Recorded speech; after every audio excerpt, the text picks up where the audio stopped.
किसी शहर के रेलवे स्टेशन पर एक भिखारी रहता था। वह वहां आने जाने वाली रेलगाड़ियों में बैठे यात्रियों से भीख मांगकर अपना पेट भरता था। एक दिन जब वह भीख मांग रहा था, तो सूट बूट पहने एक लंबा सा व्यक्ति उसे दिखा। उसने सोचा कि यह व्यक्ति बहुत अमीर लगता है, इससे भीख मांगने पर यह मुझे ज़रूर अच्छे पैसे देगा। वह उस लंबे व्यक्ति से भीख मांगने लगा। भिखारी को देखकर उस लंबे व्यक्ति ने कहा, तुम हमेशा मांगते ही रहते हो, क्या कभी किसी को कुछ देते भी हो? भिखारी बोला, साहब, मैं तो भिखारी हूँ, हमेशा लोगों से मांगता ही रहता हूँ। मेरी इतनी औकात कहाँ कि किसी को कुछ दे सकूं। लंबा व्यक्ति बोला, जब किसी को कुछ दे नहीं सकते तो तुम्हें मांगने का भी कोई हक नहीं है। मैं एक व्यापारी हूँ और लेन देन में ही विश्वास करता हूँ। अगर तुम्हारे पास मुझे कुछ देने को हो, तभी मैं तुम्हें बदले में कुछ दे सकता हूँ। इतना कहने के बाद वह लंबा आदमी ट्रेन में बैठकर चला गया। इधर भिखारी उसकी कही गई बात के बारे में सोचने लगा।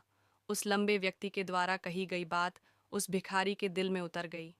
वह सोचने लगा कि शायद मुझे भीख में अधिक पैसा इसीलिए नहीं मिलता क्योंकि मैं उसके बदले में किसी को कुछ दे नहीं पाता हूँ। लेकिन मैं तो भिखारी हूँ, किसी को कुछ देने लायक भी नहीं हूँ। लेकिन कब तक मैं लोगों को बिना कुछ दिए केवल मांगता ही रहूँगा? बहुत सोचने के बाद उस भिखारी ने निर्णय किया कि जो भी व्यक्ति उसे भीख देगा, उसके बदले में वह भी उस व्यक्ति को कुछ ज़रूर देगा। लेकिन अब उसके दिमाग में यह प्रश्न चल रहा था कि वह खुद भिखारी है, तो भीख के बदले में वह दूसरों को क्या दे सकता है। इस बात को सोचते हुए 2 दिन हो गए, लेकिन उसे अपने प्रश्न का कोई उत्तर नहीं मिला था। तीसरे दिन जब वह स्टेशन के पास बैठा हुआ था, तभी उसकी नज़र कुछ फूलों पर पड़ी जो स्टेशन के आसपास के पौधों पर खिल रहे थे। उसने सोचा, क्यों ना मैं लोगों को भीख के बदले कुछ फूल दे दिया करूं। उसको अपना यह विचार अच्छा लगा और उसने वहां से कुछ फूल तोड़ लिए। अब वह ट्रेन में भीख मांगने पहुंचा। अब जब भी कोई उसे भीख देता, तो उसके बदले में वह भीख देने वाले को कुछ फूल दे देता। उन फूलों को लोग खुश होकर अपने पास रख लेते थे। अब भिखारी रोज फूल तोड़ता और भीख के बदले में उन फूलों को लोगों में बांट देता था। कुछ ही दिनों में उसने महसूस किया कि अब उसे बहुत अधिक लोग भीख देने लगे हैं। वह स्टेशन के पास के सभी फूलों को तोड़ लाता था। जब तक उसके पास फूल रहते थे, तब तक उसे बहुत से लोग भीख देते थे। लेकिन जब फूल बांटते बांटते खत्म हो जाते, तो उसे भीख भी नहीं मिलती थी। अब रोज ऐसा ही चलता रहा। एक दिन जब वह भीख मांग रहा था, तो उसने देखा कि वही लंबा व्यक्ति ट्रेन में बैठा है, जिसकी वजह से उसे भीख के बदले फूल देने की प्रेरणा मिली थी। वह तुरंत उस व्यक्ति के पास पहुंच गया और भीख मांगते हुए बोला, आज मेरे पास आपको देने के लिए कुछ फूल है। आप मुझे भीख दीजिए, तो बदले में मैं आपको कुछ फूल दूंगा। उस लंबे व्यक्ति ने उसे भीख के रूप में कुछ पैसे दे दिए और भिखारी ने कुछ फूल उसे दे दिए। उस लंबे व्यक्ति को बात बहुत पसंद आई। वह बोला, वाह, क्या बात है, आज तुम भी मेरी तरह एक व्यापारी बन गए हो।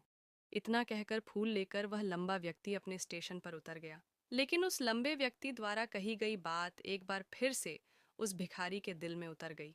वह बार बार उस लंबे व्यक्ति के द्वारा कही गई बात के बारे में सोचने लगा और बहुत खुश होने लगा। उसकी आंखें अब चमकने लगीं। उसे लगने लगा कि अब उसके हाथ सफलता की वह चाबी लग गई है जिसके द्वारा वह अपने जीवन को बदल सकता है। वह तुरंत ट्रेन से नीचे उतरा और उत्साहित होकर बहुत तेज आवाज में ऊपर आसमान की तरफ देखकर बोला, मैं भिखारी नहीं हूँ, मैं तो एक व्यापारी हूँ, मैं भी अमीर बन सकता हूँ। लोगों ने उसे देखा तो सोचा कि शायद यह भिखारी पागल हो गया है, और अगले दिन से वह भिखारी उस स्टेशन पर फिर कभी नहीं दिखा। लेकिन 6 महीने बाद इसी स्टेशन पर 2 व्यक्ति सूट बूट पहने हुए यात्रा कर रहे थे। दोनों ने एक दूसरे को देखा तो उनमें से एक ने दूसरे से हाथ मिलाया और कहा, क्या आपने मुझे पहचाना? दूसरा व्यक्ति बोला, नहीं, क्योंकि मेरे हिसाब से हम लोग पहली बार मिल रहे हैं। पहला व्यक्ति बोला, नहीं, आप याद कीजिए, हम पहली बार नहीं बल्कि तीसरी बार मिल रहे हैं। दूसरा व्यक्ति बोला, मुझे याद नहीं, वैसे हम पहले 2 बार कब में थे? अब पहला व्यक्ति मुस्कुराया और बोला, हम पहले भी 2 बार इसी ट्रेन में मिले थे। मैं वही भिखारी हूँ जिसको आपने पहली मुलाकात में बताया कि मुझे जीवन में क्या करना चाहिए, और दूसरी मुलाकात में बताया कि मैं वास्तव में कौन हूँ। दूसरा व्यक्ति मुस्कुराया और अचंभित होते हुए बोला, ओह, याद आया, तुम वही भिखारी हो जिसे मैंने एक बार भीख देने से मना कर दिया था, और दूसरी बार मैंने तुमसे कुछ फूल खरीदे थे। लेकिन आज तुम ये सूट बूट में कहाँ जा रहे हो और आजकल क्या कर रहे हो? तब पहला व्यक्ति बोला, हाँ, मैं वही भिखारी हूँ, लेकिन आज मैं फूलों का एक बहुत बड़ा व्यापारी हूँ और इसी व्यापार के काम से ही दूसरे शहर जा रहा हूँ। कुछ देर रुकने के बाद वह फिर बोला, आपने मुझे पहली मुलाकात में प्रकृति का वह नियम बताया था, जिसके अनुसार हमें तभी कुछ मिलता है जब हम कुछ देते हैं।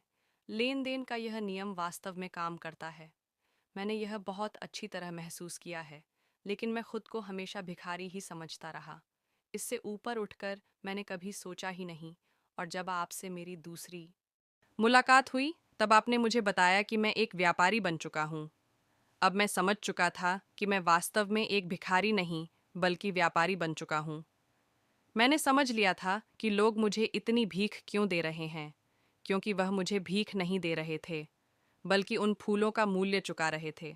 सभी लोग मेरे फूल खरीद रहे थे, क्योंकि इससे सस्ते फूल उन्हें कहाँ मिलते। मैं लोगों की नज़रों में एक छोटा व्यापारी था, लेकिन मैं अपनी नज़रों में एक भिखारी ही था।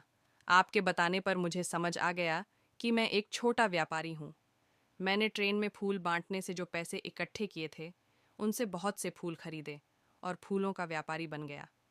यहाँ के लोगों को फूल बहुत पसंद है, और उनकी इसी पसंद ने मुझे आज फूलों का बहुत बड़ा व्यापारी बना दिया।